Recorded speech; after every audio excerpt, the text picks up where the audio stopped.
Hi guys! Hello mga kaibigan, ang aking mga naging kaibigan sa YouTube. Maraming salamat sa inyong sa walang sawang pag-support sa akin na patuloy kayo nandyan at sa panunood ng aking mga video. Maraming salamat sa inyo. Shout out ko po sa inyong lahat na sana huwag po kayo magsasawa sa pagsuporta sa aming sa kapwa. Guys, unang-una papasalamat ako sa aking mga kaibigan dahil patuloy sila nagsusuporta sa aking YouTube na pagamat sa ngayon na hindi ako masyado nakakapag-live dahil sa pagtitinda sa busy kasi nga marami tayong problemang pinagdadaanan, mga pagsubok na sa buhay na sa minsan na hindi natin mga inaasahan na mga pagsubok na nandyan na kailangan natin ay labanan. Kailangan natin magpakatatag at kailangan natin huwag tayo magpapadala sa mga pagsubok na yan dahil kung hina tayo ay magbibigay nandun. Kaya ang ginagawa ko, nagtitinda-tinda ko guys para ma-solve yung problema namin at kahit sa pangangailangan sa pagkain, ang bigas. Kasi ayan guys, nakikita niyo yan, wala na pong laman ang aking tindahan dahil po sa mga pinagdadaanan namin, dahil po na-scam po ng anak ko. Kaya guys, muli ko pong ayusin at huwag magmumukmo kundi talagang magsikap ulit.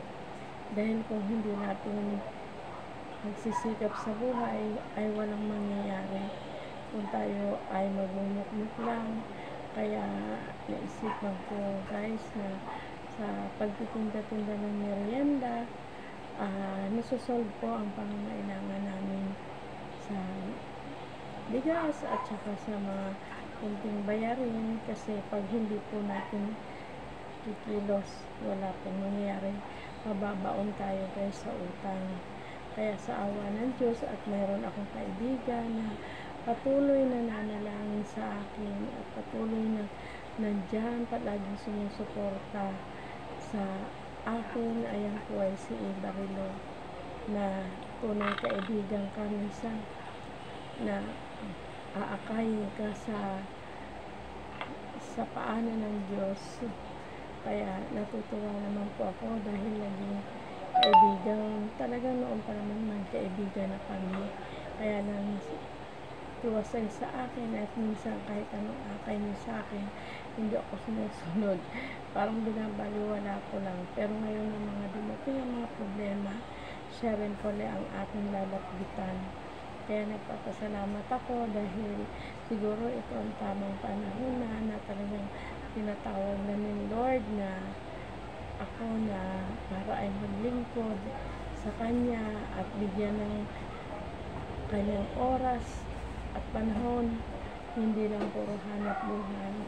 Kaya alam mo, minsan hindi po nangyayari sa buong buhay ko sa pagtitindahan ko na mangyari na minsan kahit simple walang binigay sa akin na benta. Hindi po nangyayari. Ngayon lang po nangyayari. Alam mo kung bakit minsan nagtataka na rin ako kung bakit nang pinapangyari na ang mga bagay na yun. Kasi alam ko na yun ay pinapahintulot ng Panginoon para matuwid tayo at maglingkod sa Kanya. Kaya minarapat ko na paglingkuran ang Panginoon kasi sa mga pinagdadaanan namin na mga pagsubok na talaga pong minsan sasabi mo, miss, kahit na walang-wala ka na, walang-wala na talaga kami, Lord. Guys, alam nyo, pero sa ngayon ay unti-unti na inaayos ng Panginoon ang mga problema namin. Inaayos unti-unti ang mga pagkakamali namin. Ganun po pala pag ikaw gusto mahal ka ng Diyos, iaahong ka doon sa bagay na kanyang para maalis ka doon sa mga pagkakasala. Kaya nagpapasalamat ako dahil sa aking kaibigan na si Barilo na walang sawang pagpanalangin sa akin, na silang mag-asawa na minsan sabihin ko, chat ko, Eva, pag-pray mo ako, kailangan ko talaga, alam mo, instant po nangyayari po yun, instant po ang kahilingan. Kaya natutuwa po ako na sa aking pagtinda-tinda ay nakakaraos kami. Alam nyo guys, hindi ko po naranasan talaga na mangyari yun sa buong buhay ko talaga, na nagtindahan ako na walang-wala talaga. Ngayon po nangyayari to. Kasi bakit? Alam ko na po, ngayon naiintindihan ko na kung bakit nangyayari to. Kasi alam ko may mga plano si Lord sa amin, na alam ko na kami ay maglilingkod sa Kanya.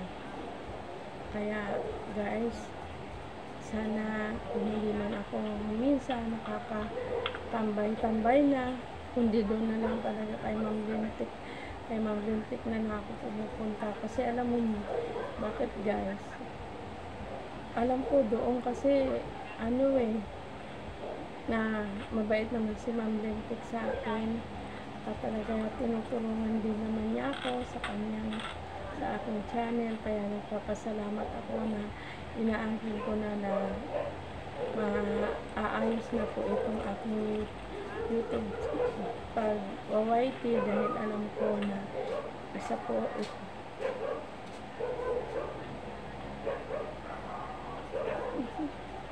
Ginagawa ka? Ano? Kasi ganun ko dyan? Wala, umalis ko. Na sa pag-YT, talagang andun yung nagpapasaya sa buhay ko.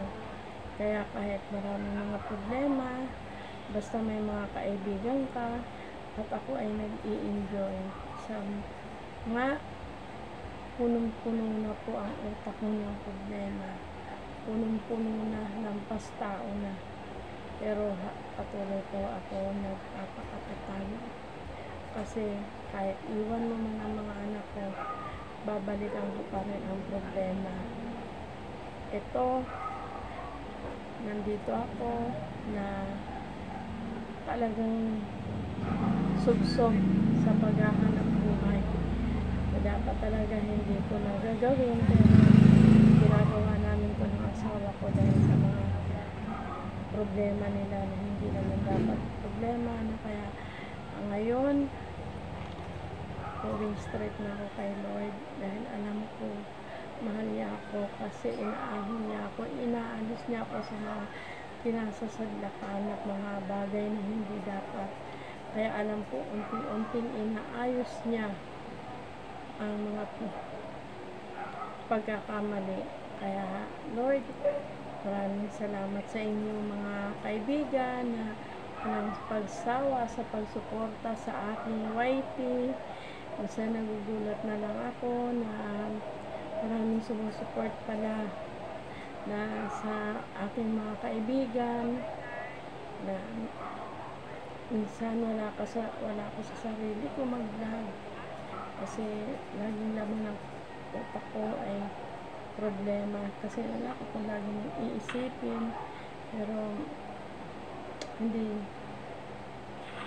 pa rin talaga andun pa rin, kahit pag tulog mo ganun pa rin, pag gising problema pa rin. Kaya papasalamat ako sa aking mga kaibigan na walang sawang pagsuporta sa akin, dahil nandiyan kayo.